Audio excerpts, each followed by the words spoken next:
Blink 4 times in 4 years done passed by. It only felt like 4 damn minutes done passed by. I done seen how quick life can pass by. You done live, you done loved and cried like mad times. Like oh my, then had a whole crowd say oh my. I looked at it like through that lens for a long time. Like yo, I just gone for him and he had me on ice. Then I've really lately, like probably like within the past few months, I've really been considering like what I had to become in that space. Right? So there was a process of becoming that led me to that environment, right, and those circumstances.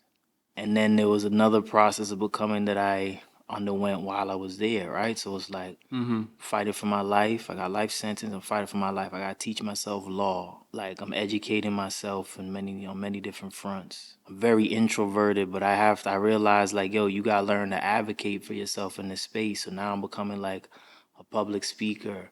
Like I said, I'm a damn paralegal now. Then I'm like, so I'm becoming all these things in the process of trying to get my life back. And in the process of, just exploring and trying to fit, like, there's a process of elimination as well. Yeah. Right? Like, this is for me, maybe that's not for me. Okay, I know what you mean. Yeah. Right? So, but like I said, I became that thing and all those things, and I was that for a long time, and I needed to use that to get my life back. So now I get out and it's like, all right, I'm not fighting for my life anymore. Yeah, you're out of that environment of constant survival and fighting. Survival, desperation, right? Like taking very opportunistic, right? Like not in a negative way, but like trying to take advantage of every opportunity that you have because they're so fleeting and so far and few between. Like you don't even meet new people every day the way you will out here. Yeah. Right? You're around the same people all the time. So like I said, I'm not fighting for my life anymore, but it's like I've had my resume when I came home, like to get work and to start my life over from scratch. My whole resume was everything I did in prison. Yeah. On the resume, nothing says prison. It looks like I'm a contractor going into the prison to do all the stuff I was doing, right? Mentoring and youth development and RJ stuff, and even like I worked in the kitchen in the max security spot, so I was making coffee in there, so on my resume, I had to say like, "Yo, I was a barista." Yeah. At a long-term residential facility working for the state of Massachusetts, right? Yeah. So I had to get real creative. But like I said, like even my job now, I'm a reentry coach. I go into the jail twice a week, right? So like my life is still very much in proximity to that environment. Yeah. But I'm an artist. I just want to create, Yeah. right? Yeah. In the process of telling my story, I gotta re-traumatize myself to go back to the. Yeah. I'm advocating, I'm advocating for certain policies, and I gotta retell my story to humanize myself to people who aren't inclined to see me in that light. Yeah. Are you exhausted? I got exhausted, Yeah.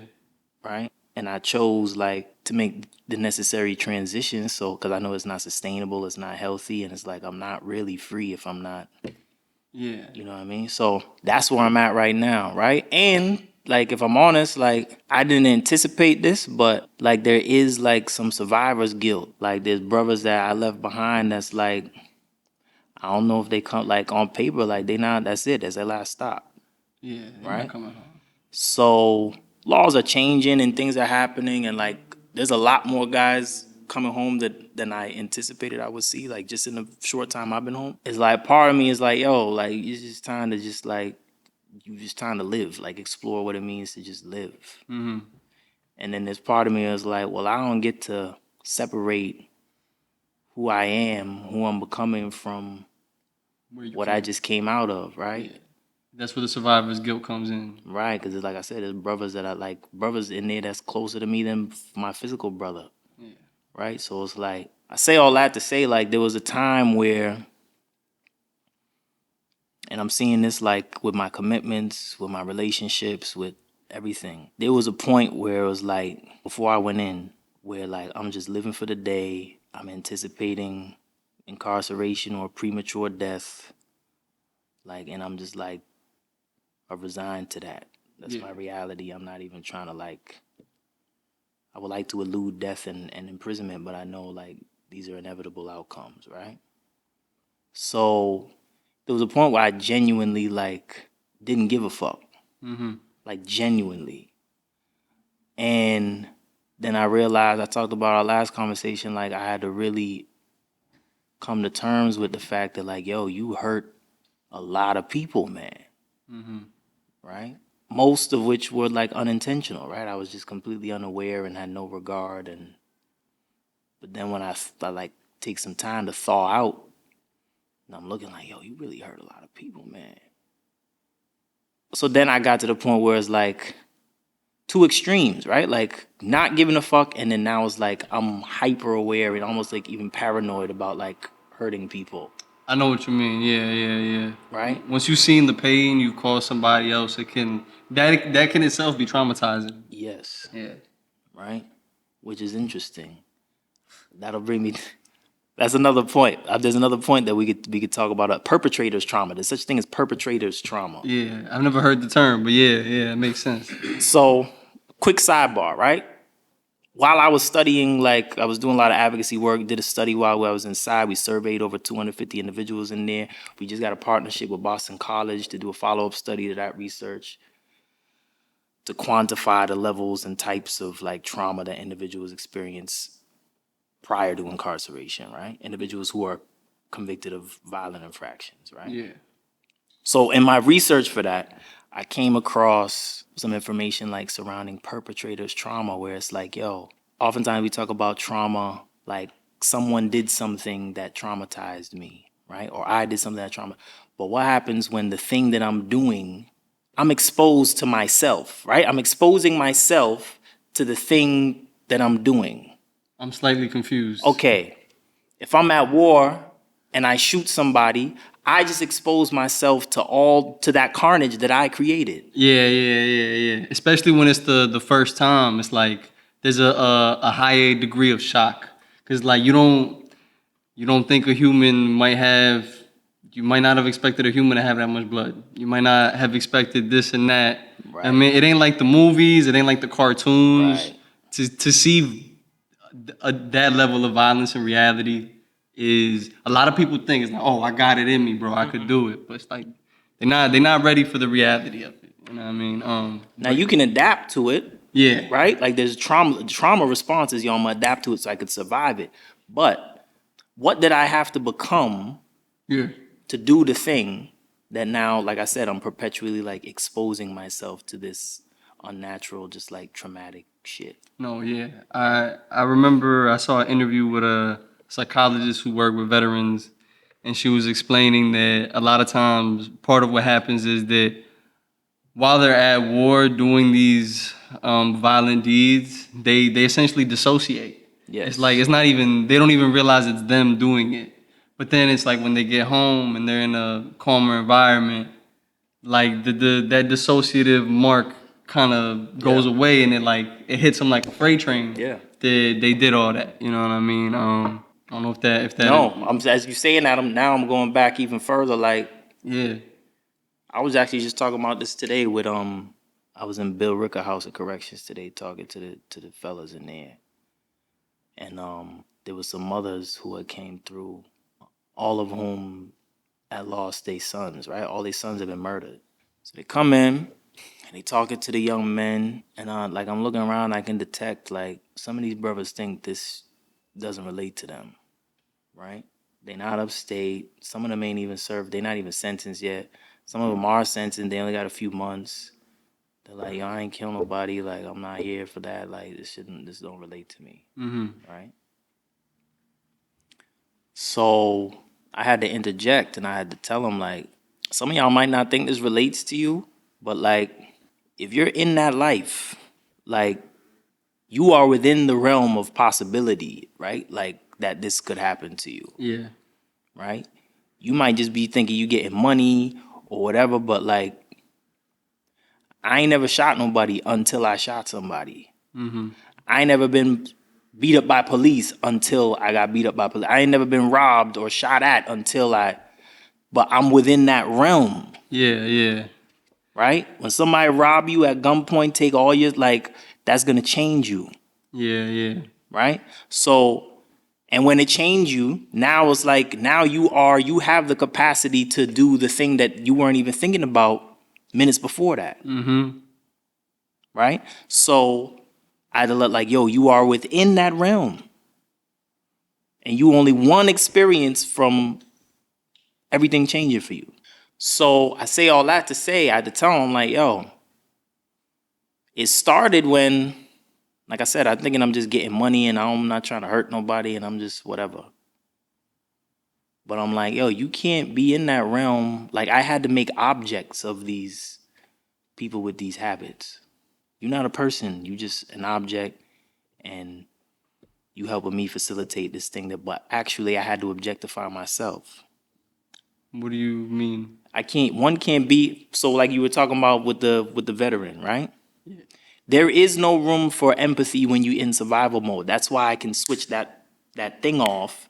That would cause me to look at you like a human, like, God, what did I just do? That part's not on. That's not operating. I'm in survival mode. Okay. Right? I can't think about the harm that I'm causing you when I'm trying to keep the same thing that I just did to you from happening to me. Yeah. Okay.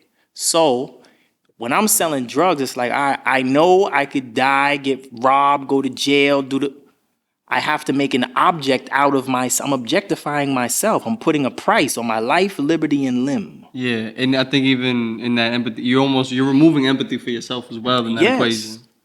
I explained to my mother one time, I'm like, yo, mommy, why you think like, this is why I'm still locked up. I'm like, mommy, why you think I was like navigating and moving the way I was? Yeah. And she was like, she's like, honestly, I thought you just had like a chemical imbalance. I didn't know what the hell was going on with you. On some like she thought you was just fucked up. That's it. Because she couldn't figure out like, yo, what is wrong with this child, man? So, but I had to tell her, I'm like, yo, mommy, like, there was definitely like some self-esteem stuff going on. She's like, nah, that wasn't you. Like, you have a high regard for yourself. So I'm like, all right. She didn't want to hear that. Yeah, what mother wants to hear that, yo, I raised this boy that don't have no regard for himself and he's just like desperately searching, and she personalized that. No, I know what you mean. Right? Yeah.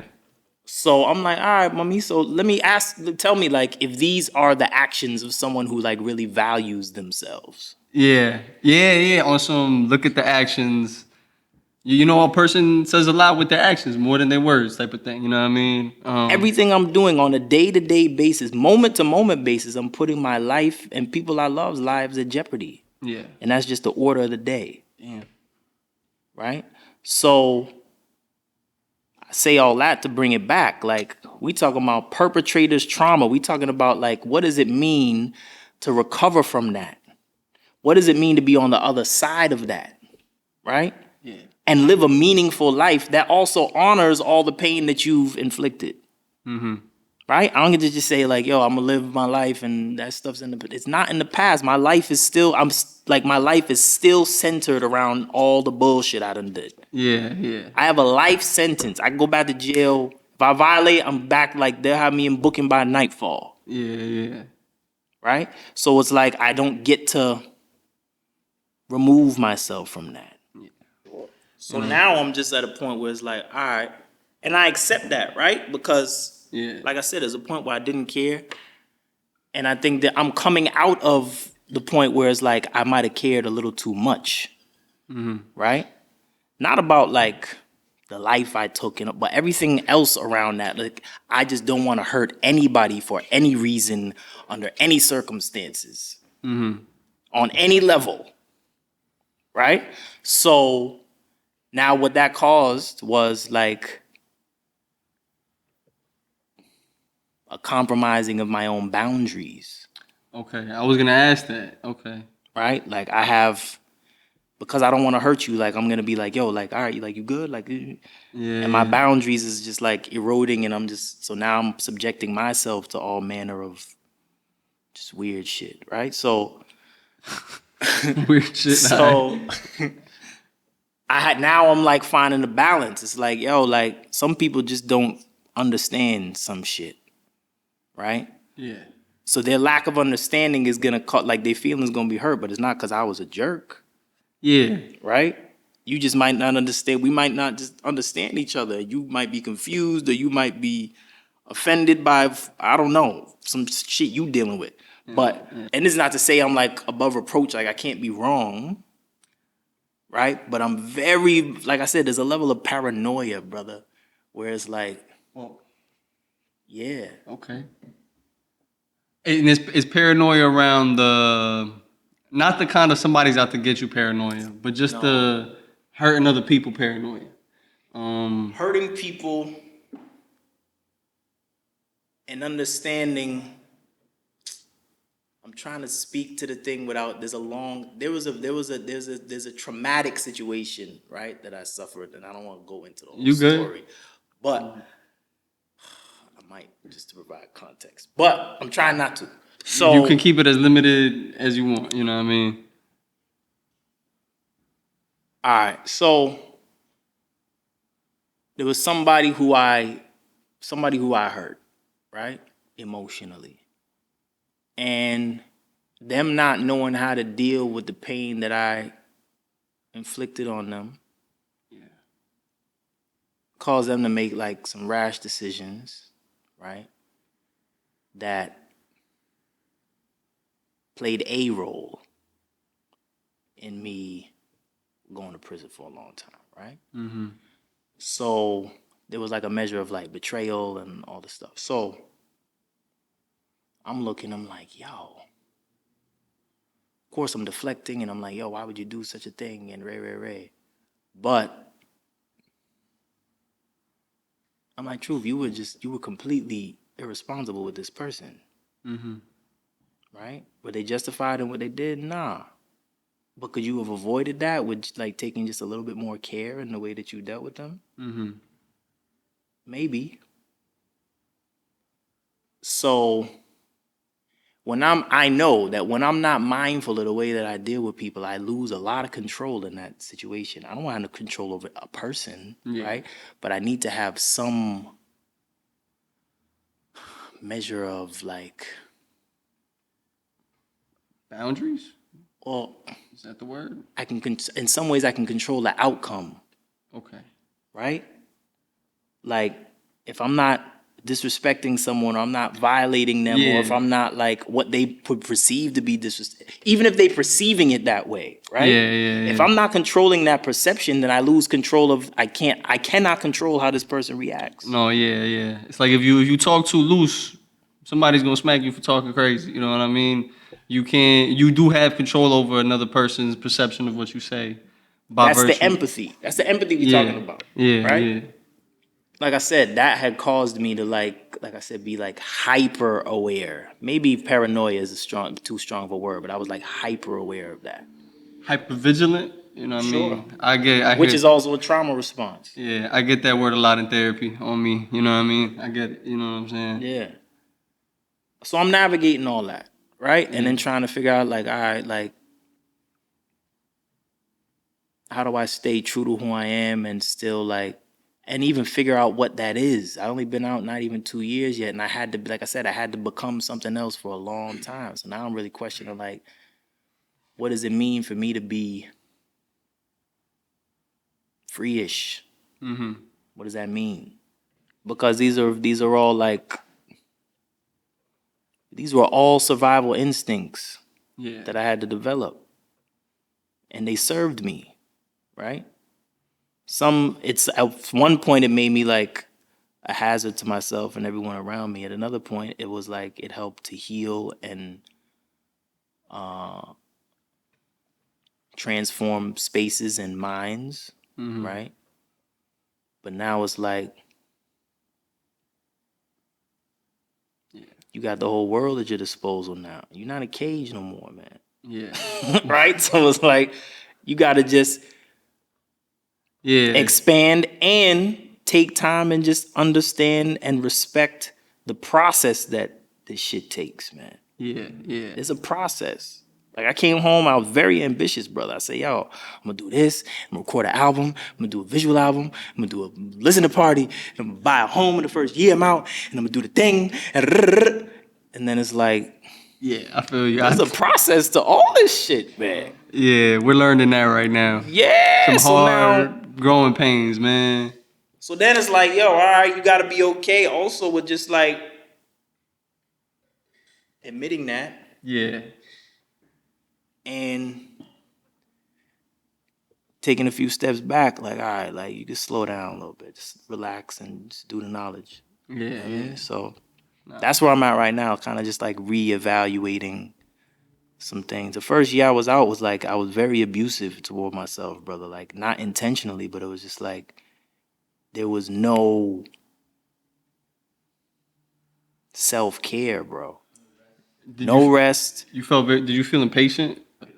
Well, I treated it like I kind of treated it like the street in some ways, right? So it's like there was a point where it's like, yo, I'm surviving off patty, cocoa bread, pulling an all-nighter. Like, I'm just like, this is the only way you going. There's the only path to it, man. Yeah, yeah, yeah. Right? So I'm like, I did that before. It was a formula that I was just kind of like replicating. So it's like, all right, you get out. You've been gone a while. Like, you got a few connections, but you got to be seen and heard. You got to be in every room, truth. Yeah. To the point where it's like, all right, eventually you won't have to be in the room. Your name will precede you, so you don't even have to be there. But this first year out, you got to burn through this first year, brother. Right? And then I had like a crazy panic attack. Right? Like full on, you thought it was a heart attack, but it was just a panic attack? I've had 3 panic attacks in my life. Jeez. 2 were around like associated with my freedom like hanging in the balance. Yeah. And the other one was this. Yeah. So I knew what it was. The first one I was like, I thought I was in the hole. I'm thinking like I'm gonna die in here. And then the second one was like 2 days before my parole hearing. And then this one was just like one day, it was just my body was just like, truth. Just give it a rest, brother. Yeah. My body and my mind was like, give it a rest, or we will shut this whole shit down on you. So that was like I had to pay attention to that. Mm-hmm. And then I realized like, yeah, you've just been abusing yourself, brother. That's not a transferable formula. Right? That you was using before. That doesn't work and you know too much now, brother. It's not sustainable. It's not sustainable. So I started getting back actually to the self-care. I had a better self-care routine when I was in the cage than I did when I got out. So it's like, brother, you already know what to do. You already been there. It's not abstract. Like you've already accessed it. Just do what you was already doing. Yeah. So I started tapping into that. And then, everything just started kind of growing from that. Right? Like I'm more creative at that point. Like I'm more balanced. I can't create when I'm stressed. Right? So it's like, then I found myself being able to like live life on my own terms a little bit more. Right? Mm-hmm. So that's where I'm at right now. Yeah, you know yeah. what I mean? So in this time, man, I got 2 questions. But in this time, what have you found for like pleasure and leisure? How have you been enjoying life? I mean, I feel most like at peace and alive when I'm creating. Right? So, but even that was like, it's work and come home and create and work, come home, create. And it's like, you don't go see a movie or nothing, you know what I'm saying? So the other day I was like, you know what? I'm gonna just go get some dinner, dolo. Yeah. Hit up a movie, dolo. What'd you see? So I saw Was it Inside Out 2? No. Swear to God, I need to see that shit, yeah. I saw Bad Boy. It was cool, man. Nah, that's good. It was cool. I just felt really at ease, yo. Like more so than I expected. You know what I'm saying? Like it wasn't like a lonely thing. It was just like, yo, just take some time. Enjoying life, you know what I'm saying? As I've had the problem in my early now to mid 20s. Like I've always felt like I was in such a rush.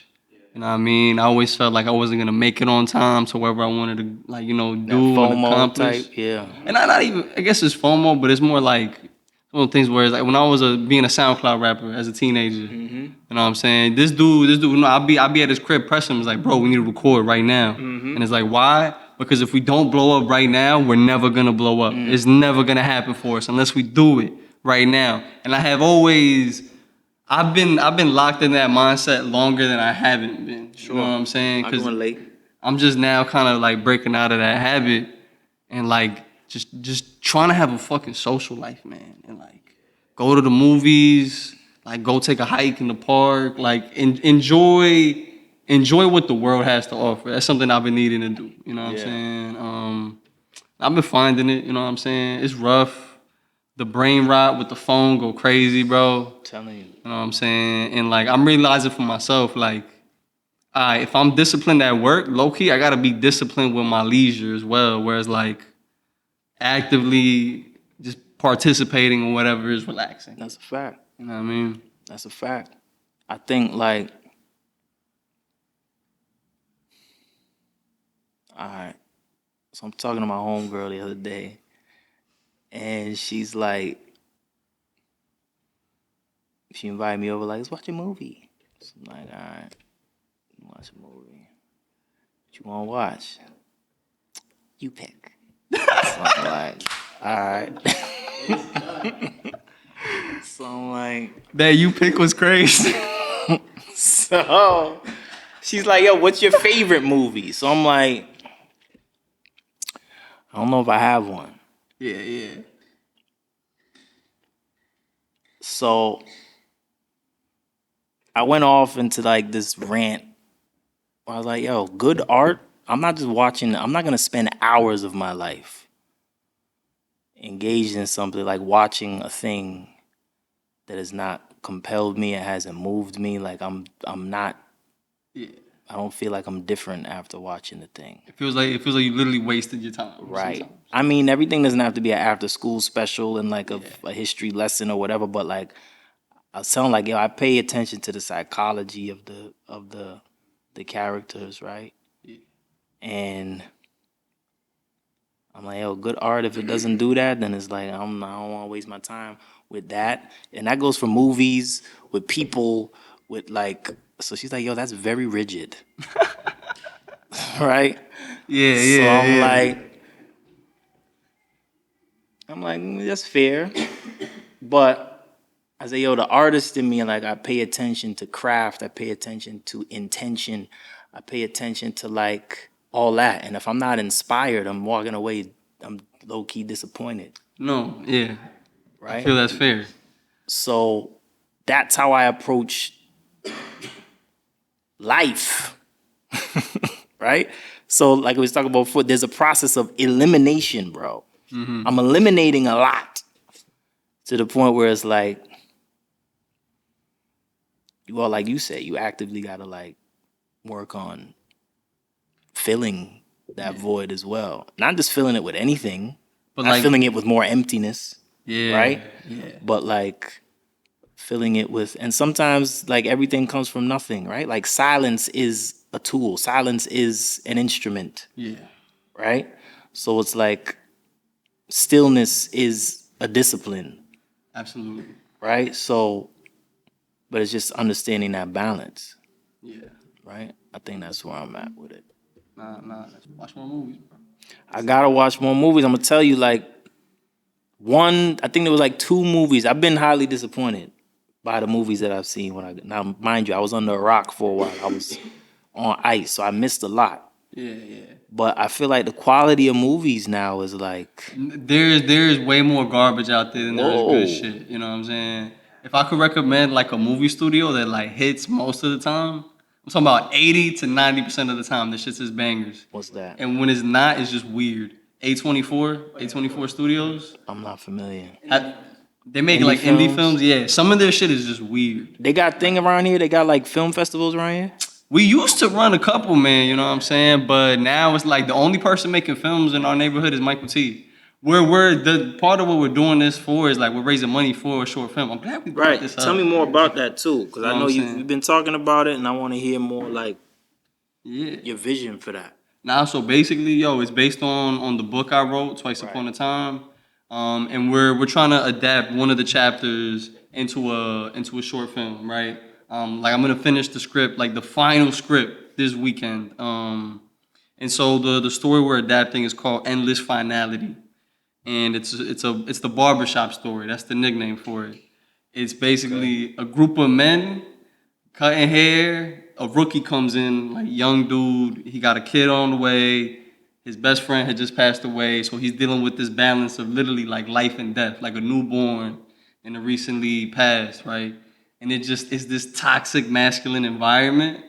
And although it's filled with like these layers of toxicity, the layers of toxicity are like overlaying a lot of anxieties, insecurities, traumas.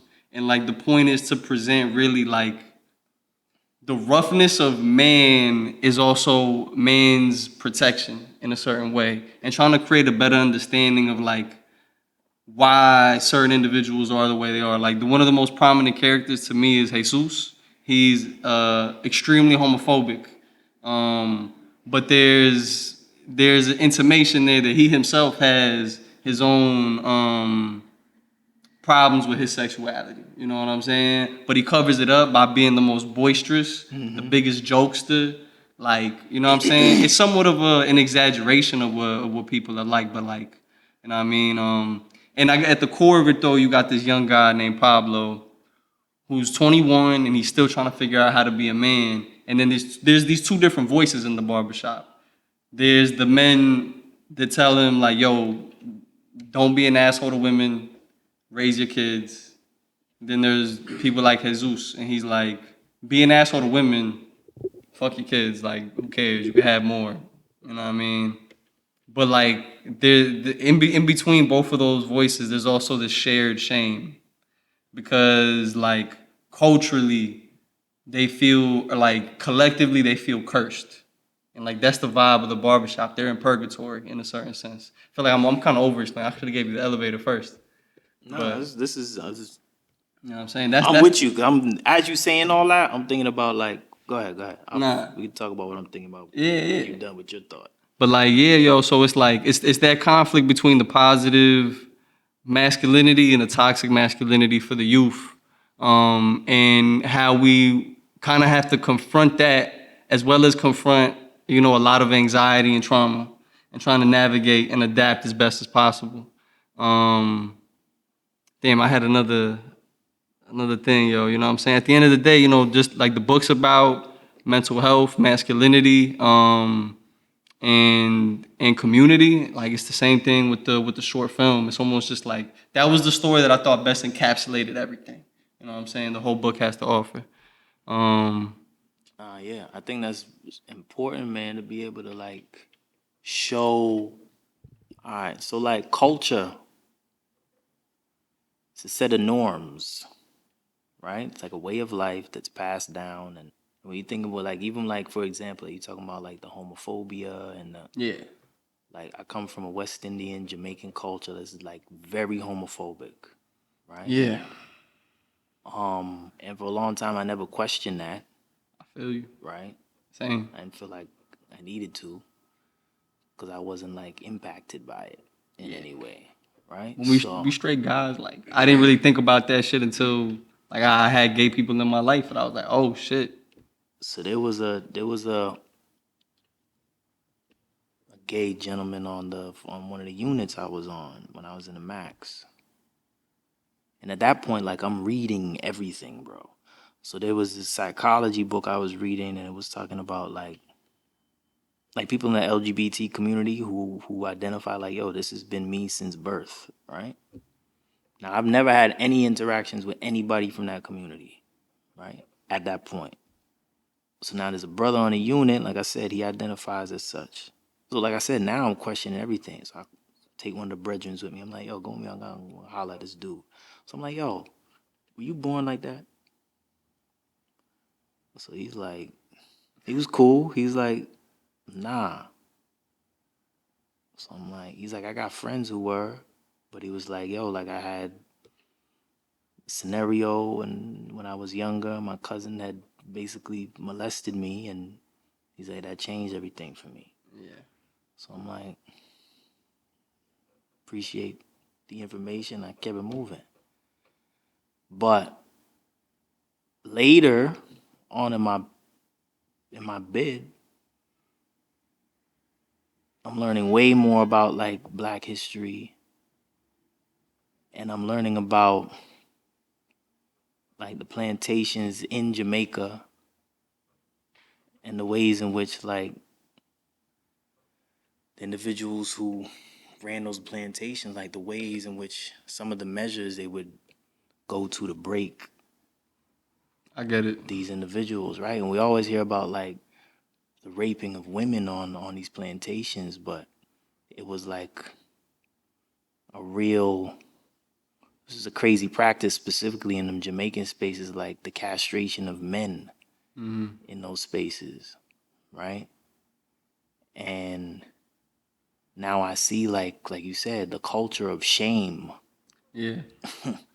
that comes along with that, which will manifest in like hate and violence and right, especially when healing is not the word of the day, right? When vulnerability is not the order of the day, Yeah. right? So it's like I look, I'm like, damn, like it makes sense why individuals not, it's not just justifiable, but it's like when we understand the context, Yeah. Yeah. it makes sense why like an entire country would feel that way towards Absolutely. um And and I like that you make the point. It's not necessarily to justify it, but yeah, like my dad raised me wild, did crazy shit with me, but that's because the shit he told me his dad pulled off. I'm like, all right, I forgive you. It's not acceptable, but I understand. You know what I'm saying? And like we can move forward from there. But like, I think I cut you off though. no. I mean, no, it's all pertinent. I think like yeah, I was about to go into my another thing, but nah. I think you on point. You on point. Yeah. I think part of that too, like when we talk about boundaries, right? Like I don't really deal with my pops like that, right? Yeah. We don't really flex. Okay. But My bad. I was just when you said that, I thought about something my dad said. Though I was like, yo, you crazy, dude. what was it? Bro, nah, because this is I'm talking about a little bit. But when I was a child, I was homophobic.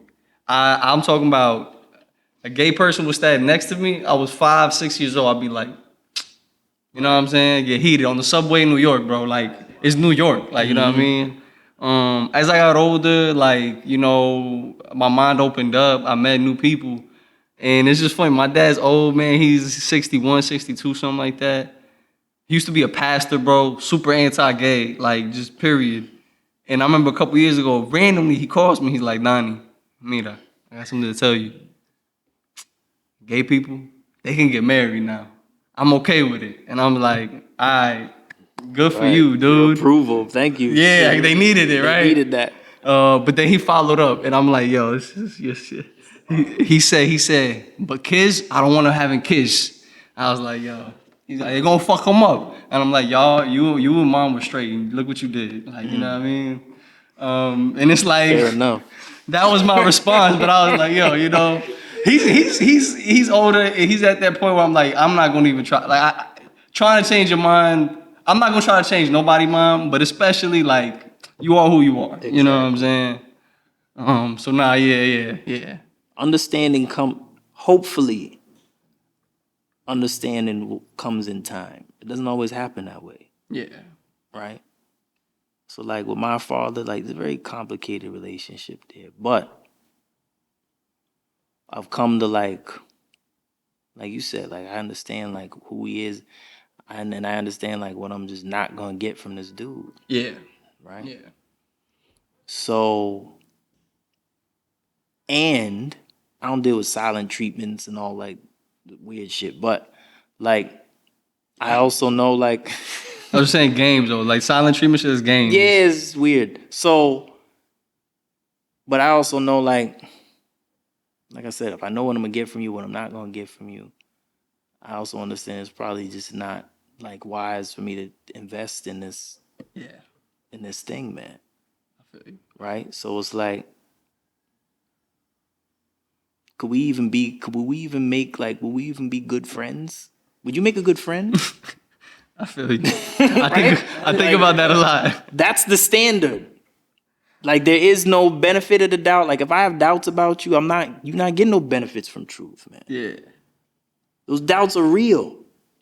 Yeah. I'm not gonna give you no benefits. And I understand that understanding may come in time. So I'll leave the door cracked, but I'm not here holding the thing open for you. Like I gotta live, man. No, I feel you.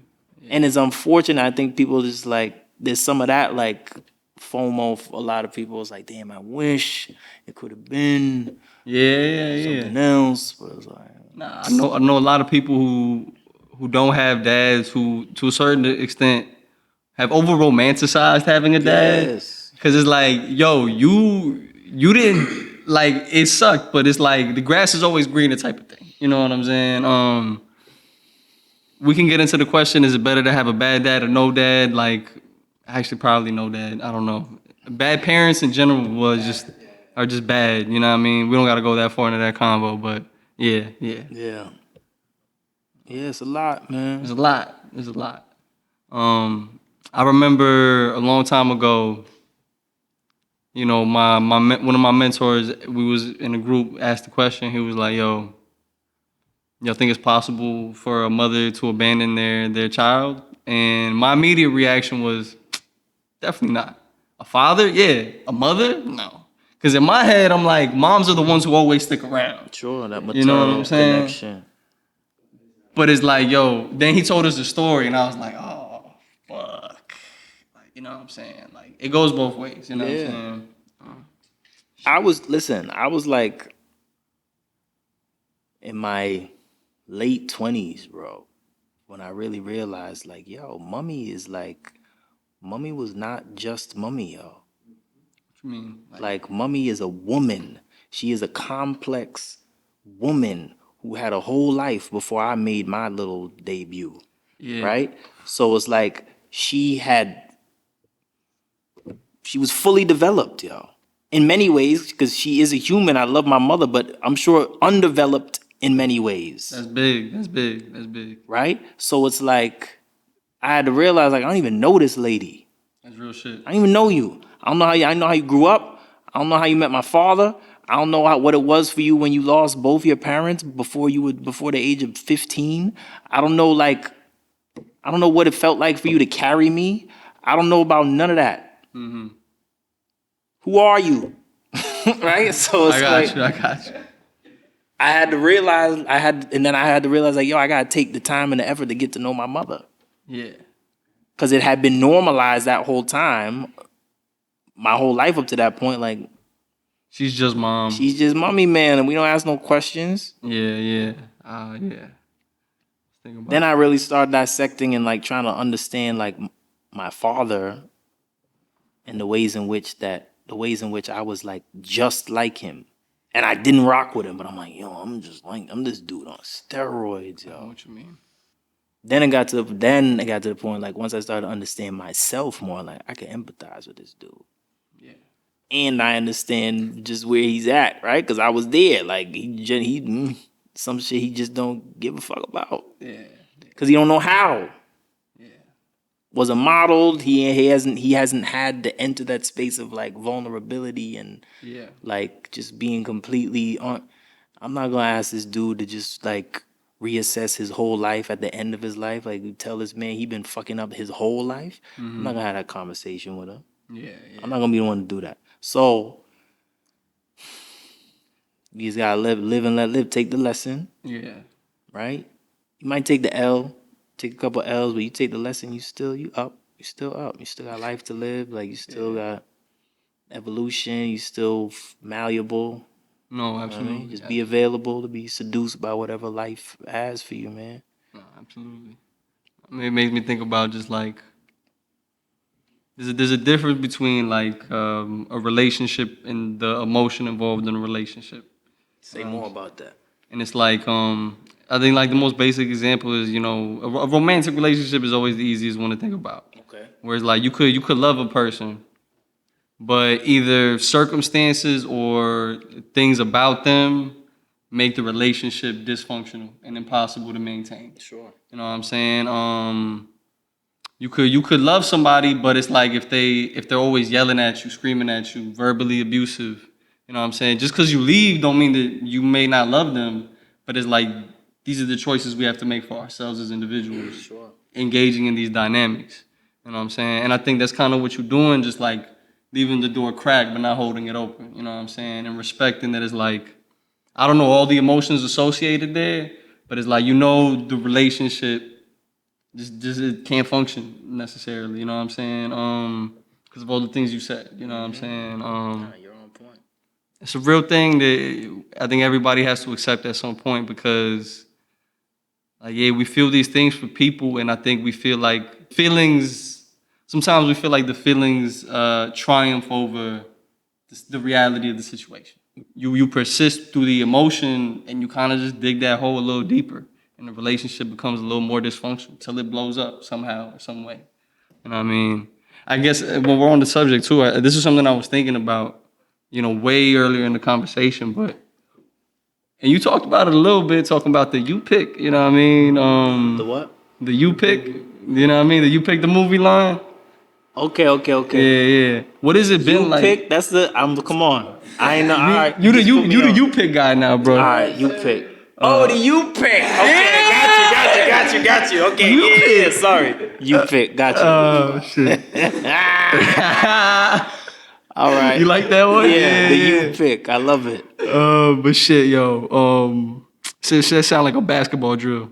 The you pick word. But yeah, what's it been like forming relationships? Like, and not necessarily just like romantic, but just friendships, maybe reconnecting with people you from the past or just meeting new people. What's that been like? It's an interesting question. Yeah, I bet you haven't gotten that one yet. I haven't gotten. It's something I thought about, but like I think. How do I put this? All right, there was okay. So during that very like abusive patch, Yeah. first year out, self-abuse. The patch which was like devoid of like self-care and my routine and all the things. So there was bouts of like, and I remember an older brother said this. I watched his parole tape, and the parole board was like, he had been in like 28 years or something like that. So parole board was like, yo, what's your biggest concern when you get out? He's like, man, like, I spent all this time in prison. I've done a decade in damn solitary confinement. Like, I don't know nobody out there. All my family's in another state. Like, I don't know nobody. He's like, my biggest concern is I'm going to be, like, very lonely. So my first year out, there was, like, some loneliness. Because I'm really not living my life on my own terms. I'm, like, a slave to my calendar. So, but then I had to think back. It's like, well, you wasn't lonely when you was in confinement. Like, I didn't really experience loneliness there, y'all. Mm-hmm. Because I was so in tune with myself, right? And that, like, alignment with myself allowed me to, I wasn't looking for anybody to, like, ooh, that's a high standard. I want some of that, right? It's like, nah, I'm setting my own standard for myself based off my engagements with myself. Am I making sense? I think I understand a little bit. All right, You're setting standards for yourself based on your engagements with yourself. Yeah. Clarify So that. I'll expound. So I'm exploring what it means to like to be kind to myself. Not like indulgent, but like what does it mean to really be kind to myself? Why do I feel awkward when somebody tells me good morning? Like, why does that make me feel weird? Yeah. It's uncomfortable. Why? That's like just a basic acknowledgement of my presence and my humanity and whatever. Why does that make me feel weird? Because I ain't have like, I was made to feel less than human. Yeah. And adapted to that. So now there's some new shit. All right.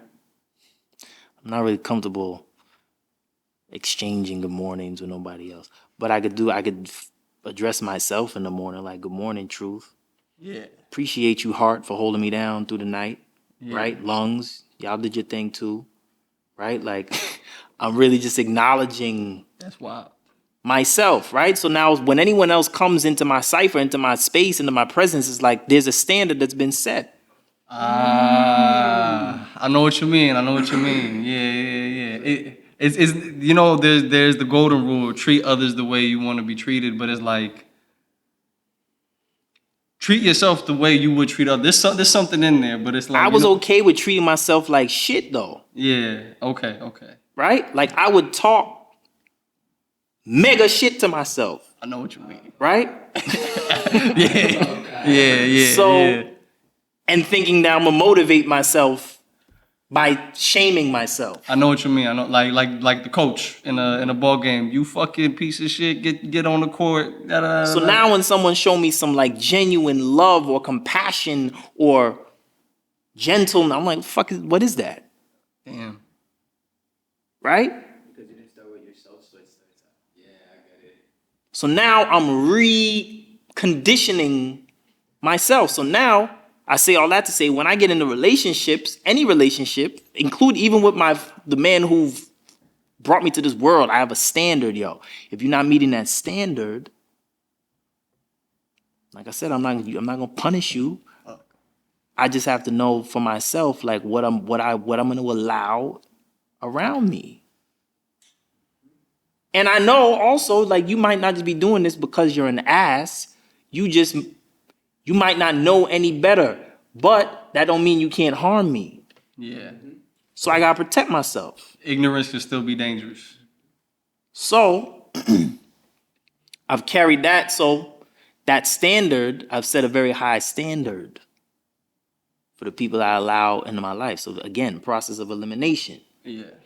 So, but that elimination without that self-engagement will lead to loneliness, right? Because I'm not letting just anything around me. So if I'm not really in tune with myself, I'll be like, damn, I'm gonna be noticing all the empty space. Yeah. I know what you mean. Like, yo, what is this? Where everybody at? It's on the when you're focused on what you don't have, you're not Right. acknowledging what you do. But it's like, yo, you already why are you looking outside yourself? You accessed everything internally. You already know what it is. Yeah. So now when it comes to you, you can either qualify it or disqualify it, keep it moving. But you're not lonely, man. You out of balance. When I realized that, because yo, loneliness will compromise your judgment, bro, if you let it. Compromise your boundaries. Everything. That imbalance, then you get, like you said, you start compromising certain, like you said, boundaries, choices, values, core shit. Start talking, rationalizing shit like, yeah, I know I told myself, and you're not even keeping your word to yourself now. Right? So I had to really like get that in check. And like I say, you already know. If you've ever accessed the thing internally, there's no, like, it's not, like I said, it's not mysterious, bro. Yeah. It's very subtle, and it takes work and practice to kind of like get back into the thing. But it's like, nah, I feel you. Fuck how you feel. Go off what you know, brother. When you already know your feelings, like, fuck the feelings. Yeah. I mean, Feelings can change. You could feel happy one day, sad another. circumstances will change that shit. The wrong text will fuck up your whole vibe. You're scrolling through a feed. That shit will distract you from what you're actually feeling. Like, You know one person will be rude to you out of nowhere, and it's just like, you know what I mean? yeah. But that relationship, that self-relationship determines everything, bro. It sounds like cheesy and very like therapy couch type shit, but it's real, bro. No, I agree. It's cheesy because I feel like we have like scientized our emotions. Just us here. Don't worry about it. I mean, you know what I'm saying? That's where we're going. I feel like generally like I think it's good that we have as a culture have become more aware of mental health and we're talking about it more. But we've reached that point where now like a lot of the language, at least amongst the common people, like ourselves, Maybe not even you, because you conducted actual studies. You know what I'm saying? Me and him, who have no prior research experience, is like a lot of these technical terms reach us, and then we end up misusing them, overusing them, misinterpreting them, and like I think the mental health problem, one of the best ways to encapsulate this, my ex, when I started going to therapy, she started praising me OD. And I was like, stop that. Like, mental health, emotions, those are as regular as taking a shit. Yes. You don't clap your hands when I wipe my ass. You know what I'm saying? So don't clap your hands when you go to therapy. And it's the same thing where it's like a lot of people, I think, we want something to be wrong with us because it's easier to understand it that way. If it's a clinical diagnosis, right, then it's already been understood for us. You know what I'm saying? But doing the work to actually wipe our asses, Yes. metaphorically speaking, like sometimes you don't even need to go to therapy for that. Sometimes therapy actually won't help. You know what I mean? For a variety of reasons, for a variety of people. Yes. You know what I mean? I've experienced that. I experienced that in like that shit was more triggering to me. The environment I was in, right? It was just like very little care or like understanding. There was like almost no cultural competency in the therapy. So I was like, I went twice. I was like, it was more triggering. So I wasn't fucking with mental health in there. The mental health personnel, right? Yeah. That was, but then there was the most therapeutic kind of like outlets or programs in that space were like the ones that was run by the residents, right? And it was one I went through, super therapeutic. It had me questioning a lot of things I'd never questioned before, but it only took me so far. And it just had me thinking like, oh, you got daddy issues, Yeah. right? And that was it. So now it makes sense. At that point, I'm like I'm resenting my pops, right? Yeah. And that was it. So That shit's whack, that's the answer. That was it. So, but that was the most I'd been given up to that point. So I'm like, this is cool. This helps. Like this helped give me a little bit of perspective. Yeah. And I mean, there's truth to it. Like I was impacted by who he was and who he wasn't to a degree. So, but then I learned about I started learning more about like trauma, like racial trauma, like perpetrators, like all these different levels of like the ways in which that my mind and my psyche had been like altered, right? Which brought me so far. Then I had to tap into like the spiritual component, right? Like, who are you at your essence, right? Because all this psychologically, we talking about conditioning now. Like, we talking about Yeah. Yeah, we want to go. social conditioning. Like, we were made. There were certain things that were planned for these particular outcomes, right? Yeah. If we set this in place, we can expect to get X, Y, Z. Yeah. Right? So now we talk about social. So it can't all be, for me, it can't all be here. Right? How do you align with like some shit that's just constant, right? Like the universe or God or whatever term you want to put into it, whatever like eternal source that you're kind of drawing from. Yeah. For me, that took it like a step further because now it's like, now I see myself in everything. It's hard. My brain doesn't, like the side of my brain that was willing and able and had the capacity to just hurt people, like that shit don't even function now. Yeah. Right? Because I can connect with like, I strive to as simple as watching a movie, I'm like, how can I connect with this shit? Is this shit just here to help me escape from the reality that I've been fighting to, like my freedom to get all, I don't want to escape from shit. Yeah. Right? Like I need to engage. I want to live, man. Like I want to find some meaning in my shit. Yeah. I don't want to kill time. Why? I don't got no beef with time. Yeah. That took it another step for me. Like, all right, like yo, now we talking about purpose. Everything, especially in like Western culture. Like everything is very external, right? You're outgoing and you're charismatic and you're the thing. But it's like we really don't. Now we're starting to a little bit more like, and this is just Western culture jacking shit, but like talking about like going internal now, the yoga, the breathing practices and all that, and it's like, but you don't see no like, even with the gentrification. I was having a conversation with somebody the other day. I'm like, yo, we always talk about like, yo, you got a whole bunch of liquor stores in these urban spaces, right? Even with the gentrification, like shit's gentrified once you see a Starbucks, right? Like shit's real when Starbucks pop up. But I'm like, yo, you don't see no like yoga studios in the hood, yo. Why is that? Right? So it's like just thinking about like that lack of internal engagement that we've been conditioned into, right? Like as a natural way of life. Damn. So me, like I said, being in that solitude, and it's like, well, you ain't got no car, you ain't got no money, you ain't got no females. Some of your family don't even fuck with you. Like you ain't got nothing in this space. How you gonna find meaning in this space, man? So it was like an extreme circumstance that brought me to something like very like it helped whittle down all the bullshit, right? It brought me to the very simple realization. Yeah. Right? Not to get like, I know everybody not like spiritual, but that was like, for me, that was important, man. So. Nah.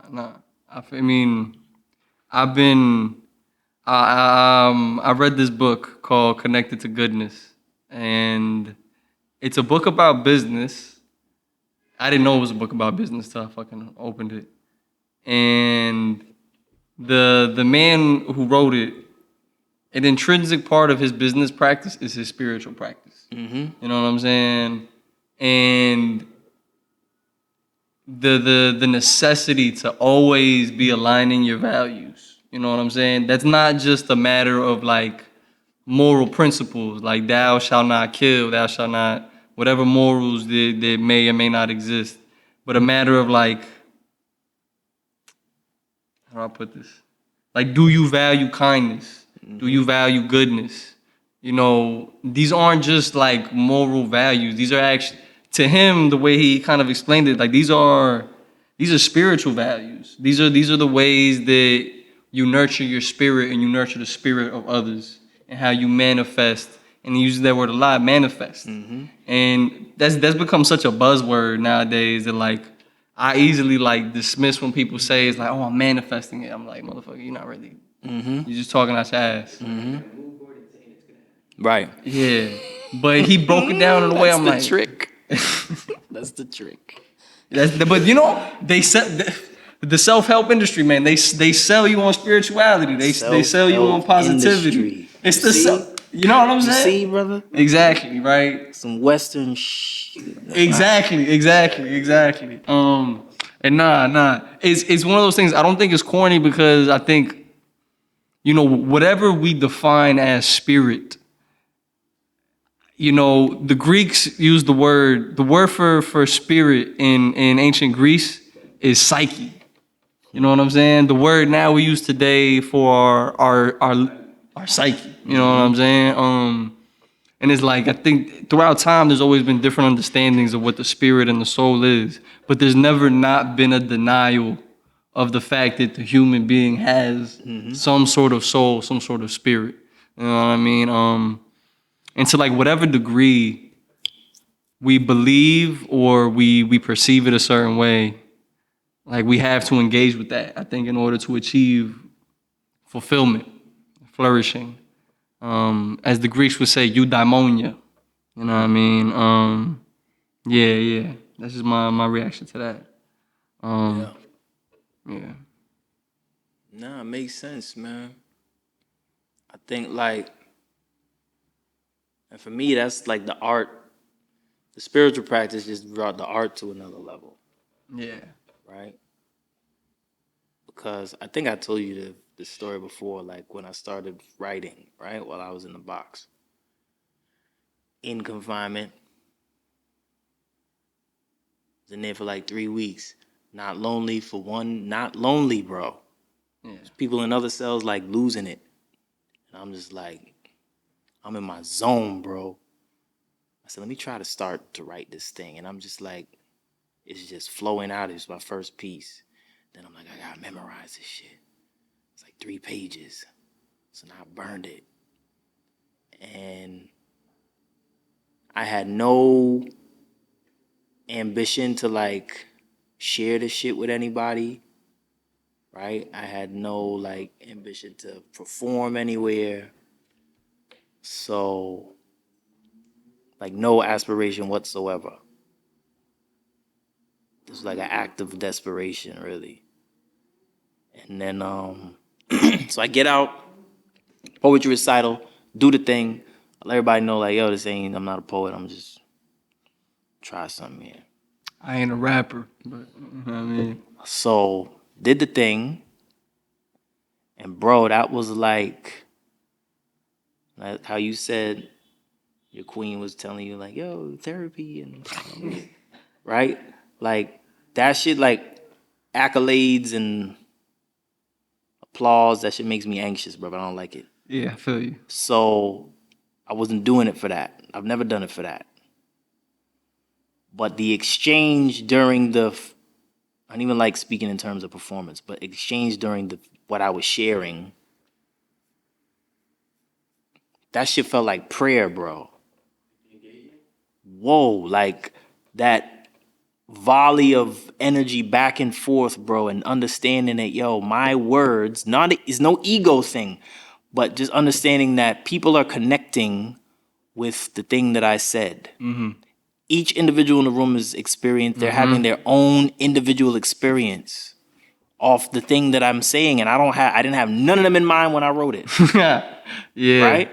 And I don't know what their experience is, but I'm hearing the responses. Yeah. It's a tough crowd, bro, and brothers is like responding and that first I'm a little bit nervous until I get the first Once I get the first I'm gone. I'm in it's like an out of body experience. Yeah.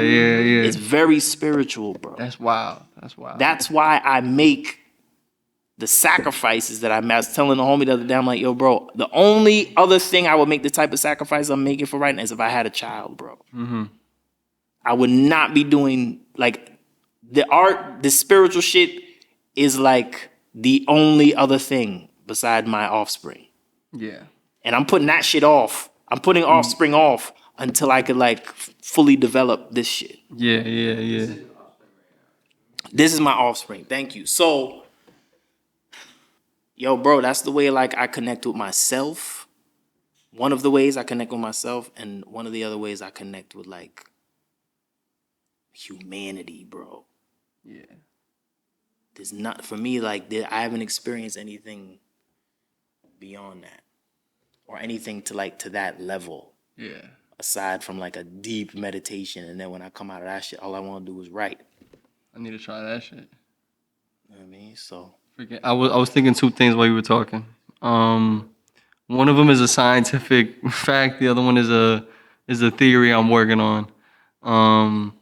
They did this study on people at a musical concert or something like that, and they were basically like tracking their heart rate, like the heart monitor shit, the beep beep beep beep, and basically everyone's heart was essentially in sync. in tune. In sync. Come on. During the musical performance, right?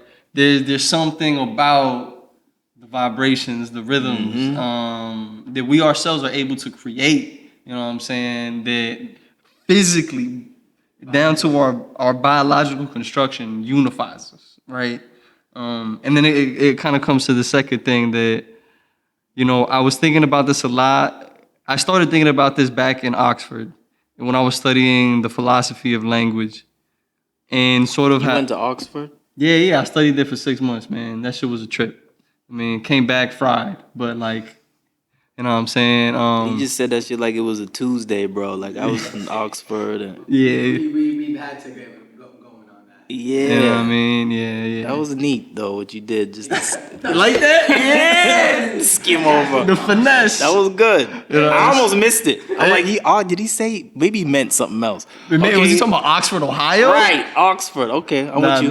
Yeah. My fault. No, you good, man. That's something that I had to confirm, brother. I feel you. It was actually funny. I told my boy, it was like, yo, bro, I'm finna study at the hardest university in the UK. He was like, where you going, Oxford? And I was like, yeah. And he was like, yo, oh shit. Like he was just fucking with me. Like he thought he was making fun of me. I was like, nah, that's the Where one I'm going. That one. Yeah. But nah. So you were there, my fault. Nah, yeah, I was there 6 months.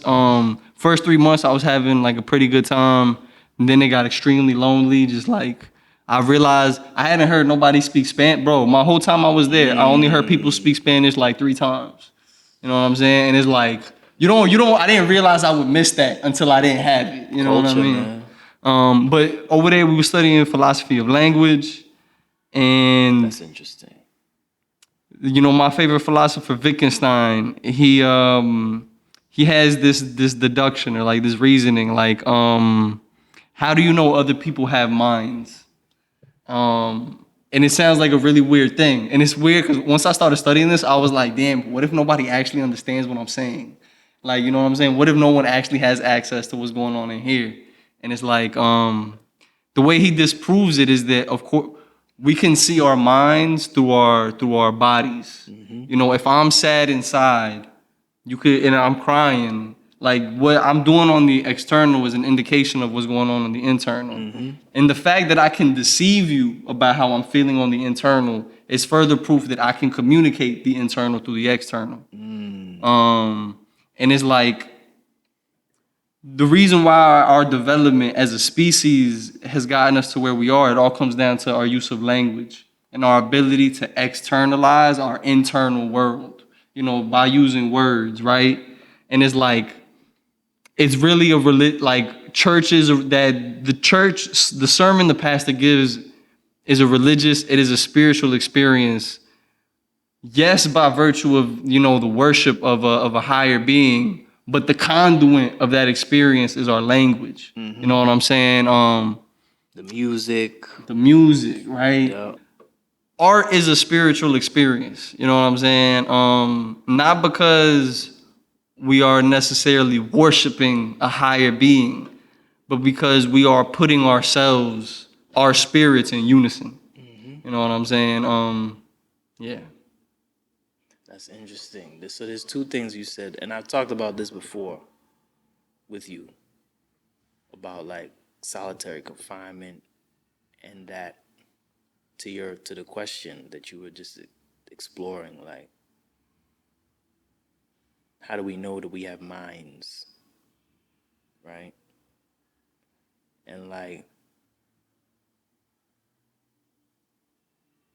it's magnified in when you have no like human contact with anyone. You can't see anybody else, talk to anybody else. It's difficult for me. I have no reminders of like who I am. Yeah.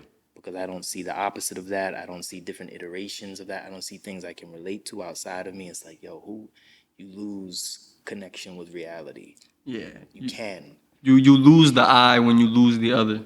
Exactly. And then I was also thinking about in that space, like, okay, so the other day I was in Bill Ricker with the young men in there. Prison's a loud place, right? Like it's very invasive and it's like full of noise and ego and machismo but when it gets quiet, it's almost like you can anticipate something's about to go down. Yeah, like the storm's coming. It's almost like, there is every other form of communication has like failed. And it's about to get physical or... I know what you mean. Yeah. Soon as it gets quiet, it's like, it's either, where my folks at? Or, I don't want to be here. I'm getting the fuck out of here. But it's like, you don't need a question. What happened? Why get what's about to happen? What's going on, guys? So when you were saying that, it's like, every other form of communication has failed. There's nothing else. Yeah. We about to get real primal. Yeah. right? So I'm like, That's wild. that detachment from mind, bro. Yeah. When you stop using words, you detach from mind, and it's like all civility is lost, and the animals come like. Pardon the phrase, but like the animal comes out. Yeah. You know what I mean? Animalistic like instinct. But then you go to like body language is a thing, of Yeah. course, Yeah. right? So it's like the nonverbal, and they say 85% of communication Yeah. nonverbal. So I mean, here's a question though: is nonverbal necessarily silence? Like, you know what I'm saying? Could we classify verbal, nonverbal silence? Just as a philosophical question. You know what I'm saying? Proceed with the thought. I think I interjected too early. No. We've switched gears. So we got so say that again. It's like, can we categorize it into three: the verbal, the nonverbal, and the silence? Like no communication. You know what I'm saying? Versus just nonverbal communication. You get what I'm trying to say? No. It's like, Because you said verses. did I say verses? You did. You said verses communicate. That might be a poor choice of words than verses. Three categories of communication: verbal communication, Yes. nonverbal communication, Yes. And silence. as in no communication. Okay. You know what I mean? Differentiating between those three. Because there, again, like you said, 85% of our communicable experience is nonverbal. But the nonverbal is still different from the silence. Yes. You know what I'm saying? Like, there's the nonverbal, okay, we're about to fight. Then there's the silence, like right before you actually fight. I remember getting my jaw broken. Like, I got swung on, sucker punched in the park, and it was dead quiet. Like, I didn't see the fist coming, but it was.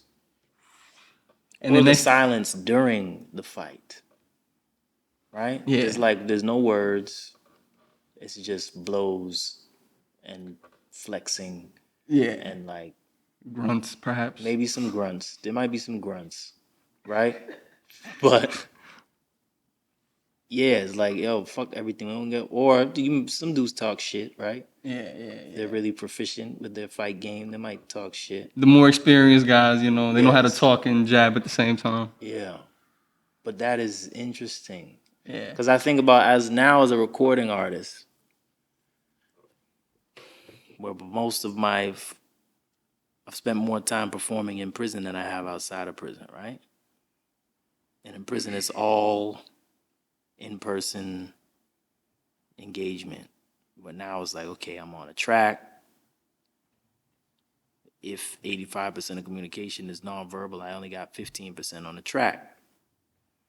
So how do I like compensate without overcompensating, right? For that deficiency.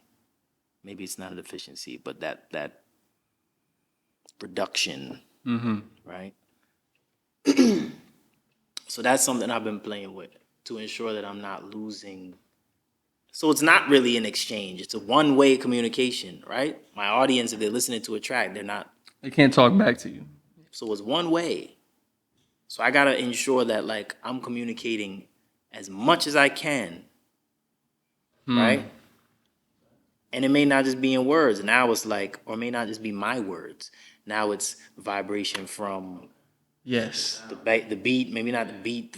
I don't really deal with beats, but like the musicality. Yeah, right? yeah. I might have to bring in a sample, a sound bite from a movie somewhere. No, absolutely. Might have to do like a opening, intro, outro, I know what you set mean. the stage type Yeah. vibe, right? Yeah. So Yeah. That makes me think of you ever listen to System of a Down? sure.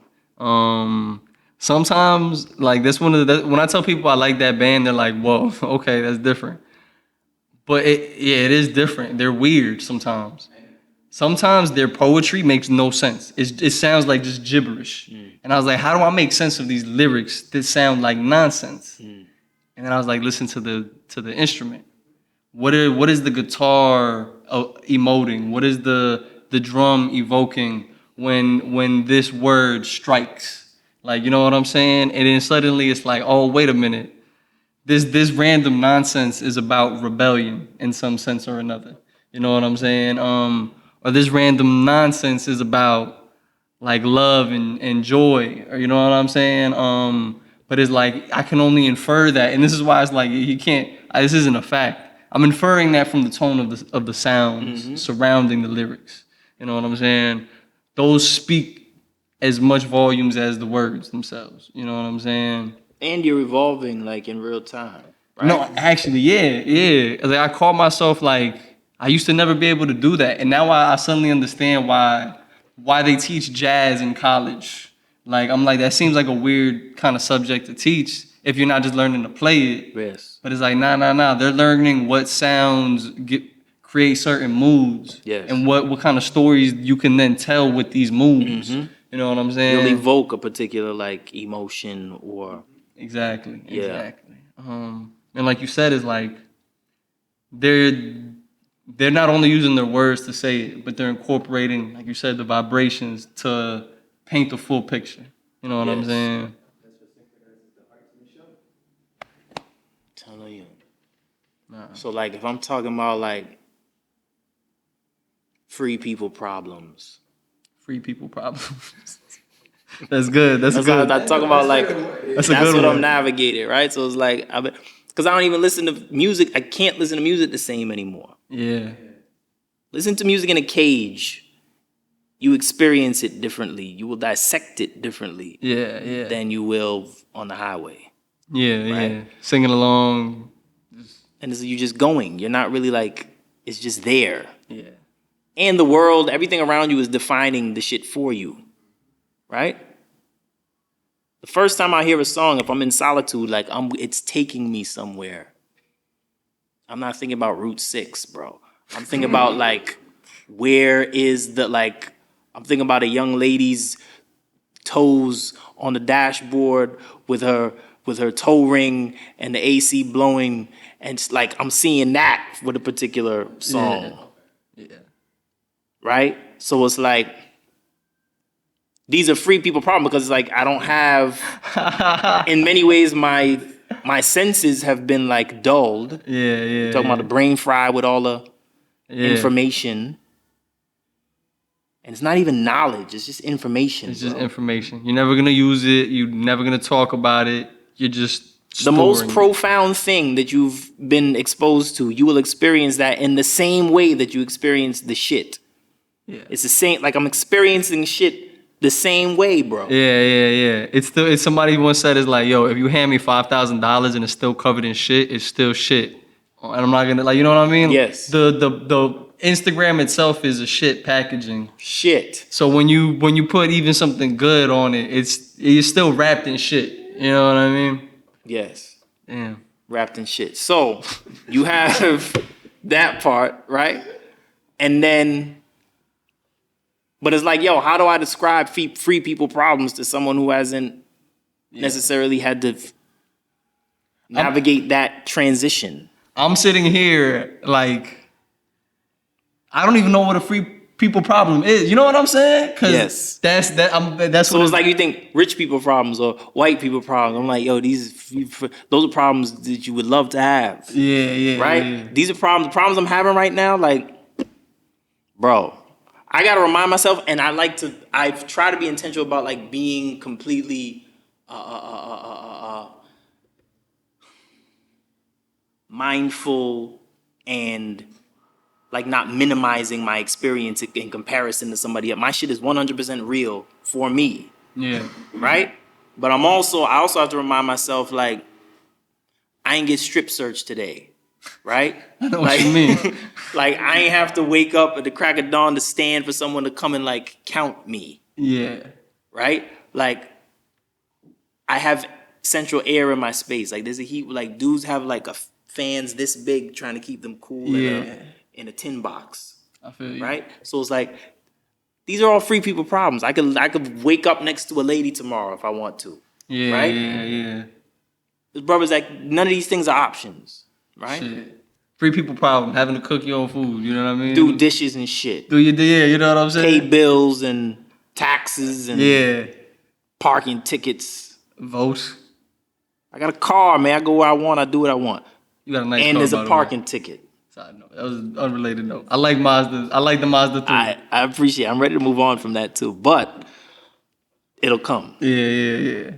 So it's like, all right, if I want to talk about the free people problems through the art, Yeah. how do I do that? Right? Yeah. There has to be. I just recorded the piece, right? I put together the musical component for it, which added another layer. It was very conversational. It's very like pensive, right? Like, how do you live? Like everything, the struggle I was talking about. Like, how do I really live on my own terms without just reacting or responding to the shit that I've been fighting for, and then I get here, I'm like, I don't even want this shit. Mm-hmm.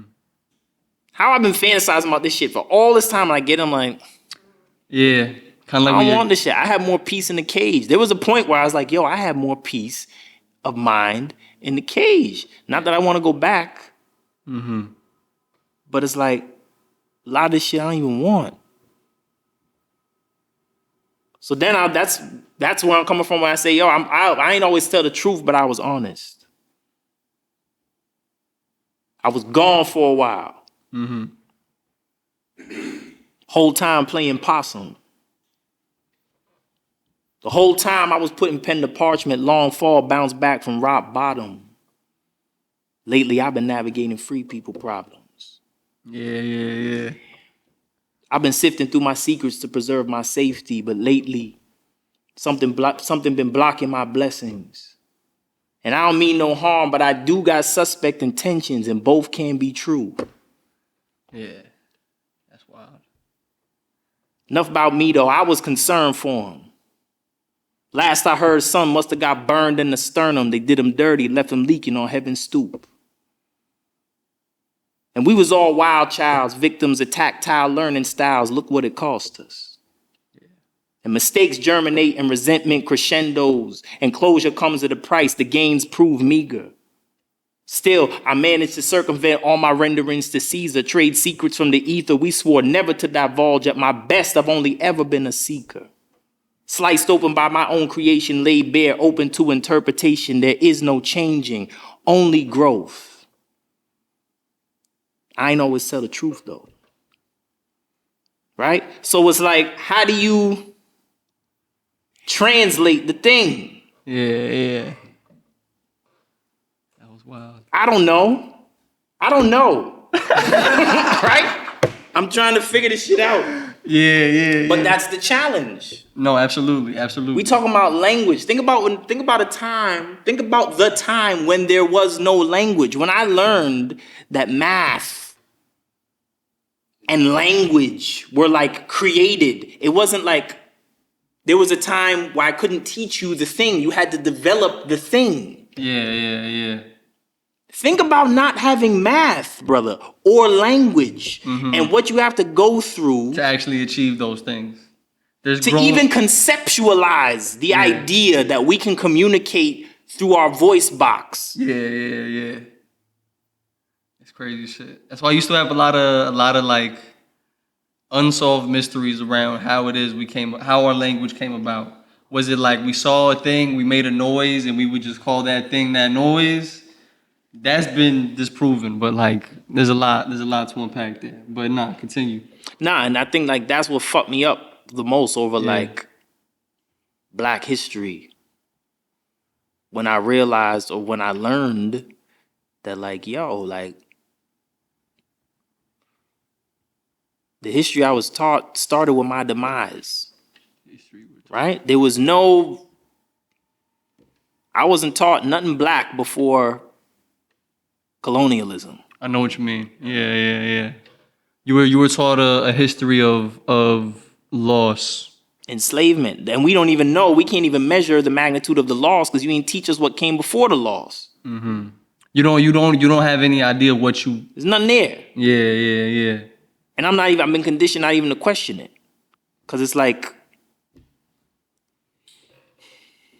the word? It's like ubiquitous, like, right? Like it's everywhere. Everything It's I everywhere. see around me is like it confirms I love the that bullshit word. that you told me. Yeah.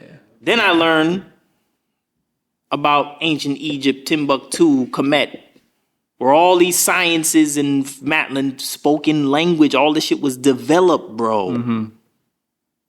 So now I'm thinking like, it makes sense why I'm having this spiritual connection based off some shit that I'm dropping from here to here and I'm coming back here and I'm like, there has to be some spiritual process to develop the thing out of nothing. Not to see and then replicate the way like we're taught, the way we do shit. To take the thing from, I can't even. I heard this quote that says, a genius sees what other people creates sees what other people can't see. A smart person can create an answer from create a solution from a problem. A genius sees outside the lines. They get to see beyond what the measures of a problem was. I know what you mean. You know the quote. I just can't Like they say, we could look at the same thing, but we're gonna see it completely differently. Yeah. I think one of the best examples is like, because I think that's a really good point.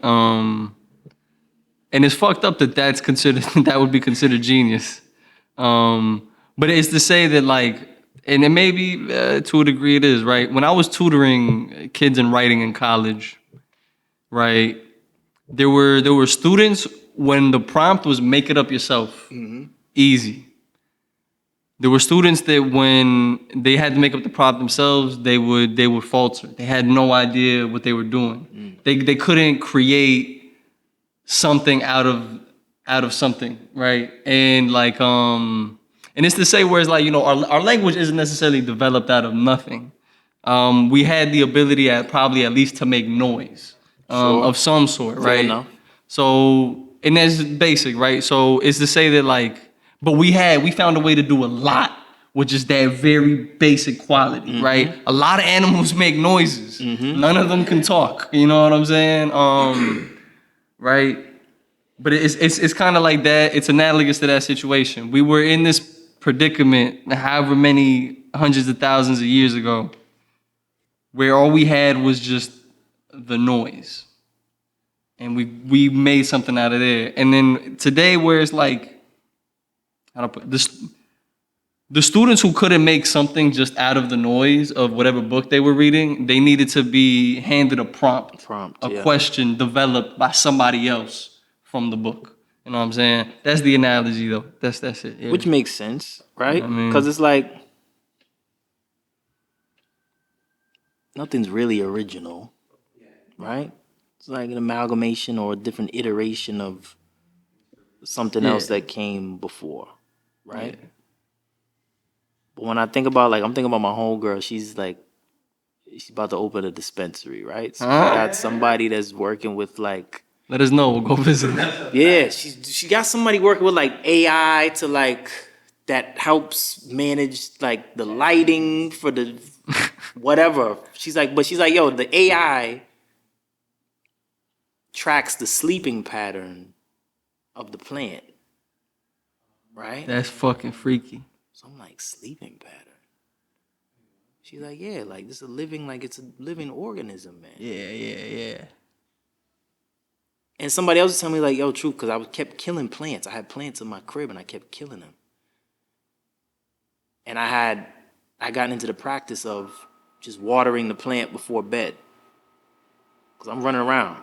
Come in the crib, all right, bust a shower, eat, boo. Oh shit, gotta water the plant at midnight. Yeah. So telling my homegirl, she's like, yo, like, what if somebody came and poured water on you while you was sleeping in the middle of the night? Like, how would you feel? Yeah. That's pretty funny. You wouldn't flourish. That's valid. Right? So I'm like, she's like, yo, these living things, man. Like, you gotta talk to them. They respond to shit. That's real.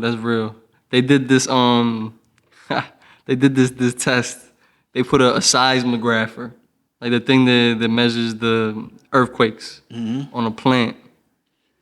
And then they this was crazy. 4%. All right, low key. We'll end it here because Yeah. it's almost eating. It's been eating time. What time is it? 7:40. Lord have Yeah, mercy. yeah, we've been here for a while, right? But he was talking about, so they put the seismograph on the thing, bro, and they brought a pair of scissors. They didn't even cut it yet. They just brought it next to the thing, and the next thing you know, Fear. fear. You didn't even cut it yet, bro. They take it away, they take it out of range. It's good. It's silence.